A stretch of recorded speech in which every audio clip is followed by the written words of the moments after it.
छत्तीसगढ़ के आदिवासी इलाकों में रहने वाले लोगों के प्राकृतिक जीवन में अडानी फाउंडेशन रोशनी और उम्मीद की किरण बनकर उभरा है। सरगुजा में अडानी फाउंडेशन के तहत महिला उद्यमी बहुउद्देशीय सहकारी समिति ग्राम पंचायत परसा का निर्माण किया गया, जिसमें आसपास के 12 गांव की महिलाएं भी शामिल थीं। इनमें महिलाओं को अलग अलग कार्यों में सक्षम बनाने के लिए सहयोग किया गया। ये सभी महिलाएं आज महिला समूहों द्वारा छोटे छोटे यूनिट स्थापित कर अपने पैरों पर खड़ी हैं और अपने परिवार का भरण पोषण भी कर रही हैं।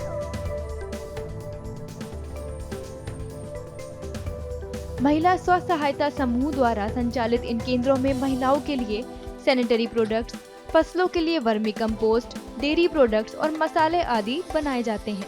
इनकी सप्लाई दूर दूर के इलाकों में भी की जाती है। केंद्र प्रमुख और मार्केटिंग हेड का इस पर क्या कहना है, सुनिए। मैं महिला उद्यमी बहुउद्देशीय सहकारी समिति में सैनिटरी पैड प्रोजेक्ट हेड हूँ और मार्केटिंग हेड भी हूँ।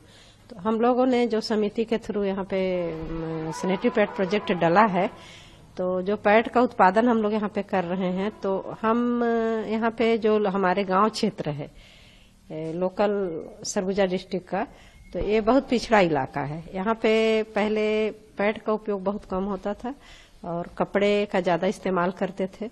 तो इसको हम लोग पैड के यहाँ पे उत्पाद करके और गांव-गांव में लोगों तक, महिलाओं के बीच में एसएचजी के थ्रू, स्कूलों में, जो स्कूल है हमारा मिडिल स्कूल है, कॉलेज है, हाई स्कूल है, इसमें जो हमारी बच्चियां पढ़ती हैं वहां पे हम लोग जाके और इसका मतलब एक प्रकार से इसको दिखाते हुए कि कैसे पैड बनाते हैं। विजिट के थ्रू भी यहाँ हम लोग विजिट के लिए भी बुलाते हैं, विजिट भी कराते हैं लोगों को और दिखाते हैं कि पैड कैसे बनता है, पैड का क्या उपयोग है, पैड क्यों उपयोग करना चाहिए। इस तरीके से हम लोग करते हैं और डेमो करके भी हम इसको दिखाते हैं। इन केंद्रों के माध्यम से न केवल महिलाओं को रोजगार मिल रहा है, बल्कि आदिवासी क्षेत्रों का विकास बड़े स्तर पर हो रहा है। सरगुजा की महिलाएं जो पहले घर से ही काम करती थीं, अडानी फाउंडेशन की मदद से आज बड़े पैमाने पर सफल कारोबार कर रही हैं।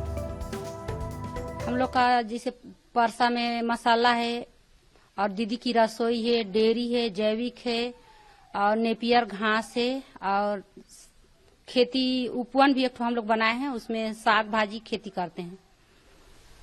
जैसे ये डेयरी चलता है तो डेयरी का जो भी जैसे दूध निकलता है, दूध, दही, घी, वो कहाँ खपत होता है? ये वाला हम लोग गुमगा कॉलोनी में देते हैं और एवीएम स्कूल में देते हैं और गांव में जो ठेका लेते हैं उनको दे देते हैं। और जो बच जाता है, संडे को बचता है दूध, उसका हम लोग खोआ बना लेते हैं, पनीर बनाते हैं। अडानी फाउंडेशन ने न केवल आदिवासी इलाकों के इन गांवों में रोजगार पहुंचाने का काम किया है, बल्कि यहां के लोगों को शहरों से जोड़ा है, जो आने वाली पीढ़ियों के लिए वरदान साबित होगी। अभी हम लोग जैसे गांव लेवल में मसाला का उत्पादन कर रहे हैं, तो गांव में हमारे किसान भाई द्वारा जो हल्दी होता है उसको हम लोग खरीदते हैं, बाकी धनिया है, मिर्ची है, ये सब बाहर से खरीद के लाते हैं। तो और का हमारे समिति में 250 महिलाओं का ग्रुप है, जिसमें सब कोई ज्यादा पढ़े लिखे नहीं है, सब समिति में जुड़कर भी पढ़ाई कर रहे हैं अभी भी। और गांव के महिला तो पढ़े नहीं, केवल घर तक ही सीमित रहते थे। आज उनको हम लोग घर से बाहर निकालने के लिए सिखाए हैं और एक एक प्रोजेक्ट में उनको रोजगार दिए हैं। तो आज उनका भी इनकम हो रहा है, साथ साथ में हम लोग सब इनकम कर रहे हैं। अपने आर्थिक स्थिति में सुधार था। पहले घर में जैसे रहते, चूल्हा चौकी कहीं पर भी जाते, उसके चुगली उसके इतने तक। आज काम कर रहे, 2 पैसा आ रहे, हम अपने बच्चे को भी बाहर पढ़ाने के लिए सोच रहे हैं और बाहर भेजे भी हैं बच्चे को पढ़ाने के लिए। हमारा भी आर्थिक स्थिति में सुधार हो गया है, घर से सपोर्ट मिलता है। पहले कुछ जानते भी नहीं थे कि हमको जैसे बाहर किससे कैसे बात करना है, क्या है, ये सब चीज आज हम लोग काम करते हुए सीखे हैं।